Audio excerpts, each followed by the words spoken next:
Hi.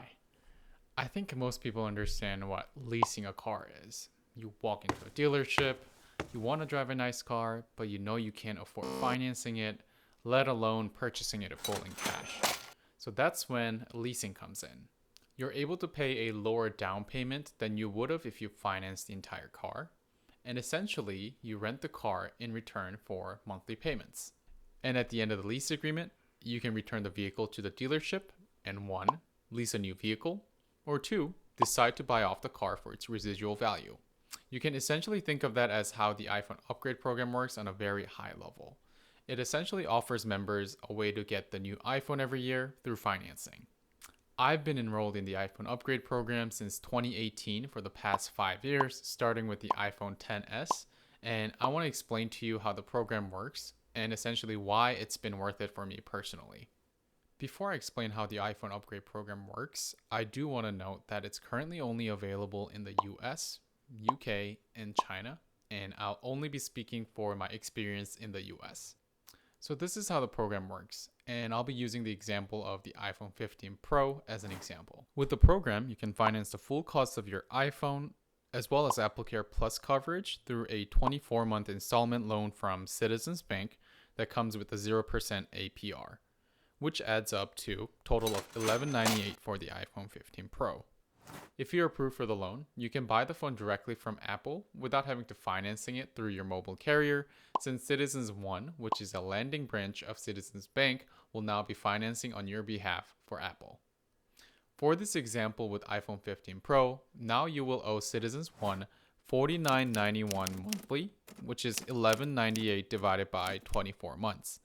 And after 12 payments, you are eligible to return the iPhone, and Apple will essentially take that as a trade-in, and instead of giving you money back for that trade-in, they'll use that money to close out the loan.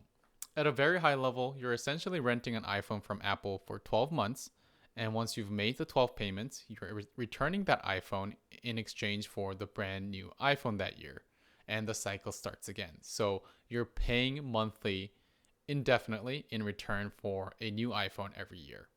Now here are some pros and cons of the program in my opinion. The first pro, and this is the most obvious one, is that you get a new iPhone every year.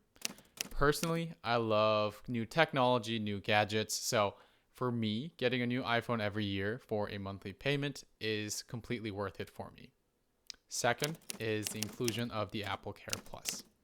Now, I understand that I'm not paying more or less by getting AppleCare Plus through the program, but I still think it gives me a peace of mind when I'm using my iPhone, especially without a case, that I have the AppleCare Plus coverage. Last pro is that you get to have a spread out payment and you don't have to pay a lump sum up front in order to get a new iPhone every year, and you're also not tied to a contract through a carrier. Now, the program is not all great. There are some cons with it, and this has been my personal experience, and it all has to do with the fees related to the upgrade program. So you have to keep in mind that there's the initial payment, which is the first monthly payment fee you have to pay immediately when you enroll.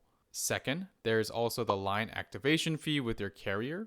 So personally, I paid $35 extra to Verizon just to swap out my new phone and activate it, which made no sense to me, but it's definitely something you'll have to consider every year. And lastly, a very important thing to note here is the sales tax on the device as well, which depending on your state could be up to 20% of the brand new iPhone.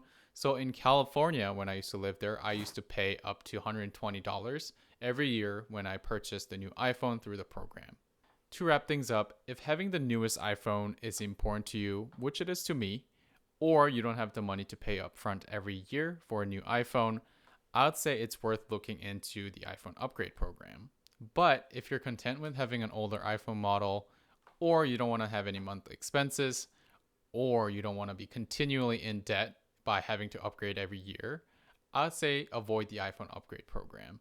Hopefully that quick video helped you understand what the iPhone upgrade program is and understand why I'm enrolled in the program. But at the end of the day, I understand that you'll make the best decision for yourself. So thank you for watching the video.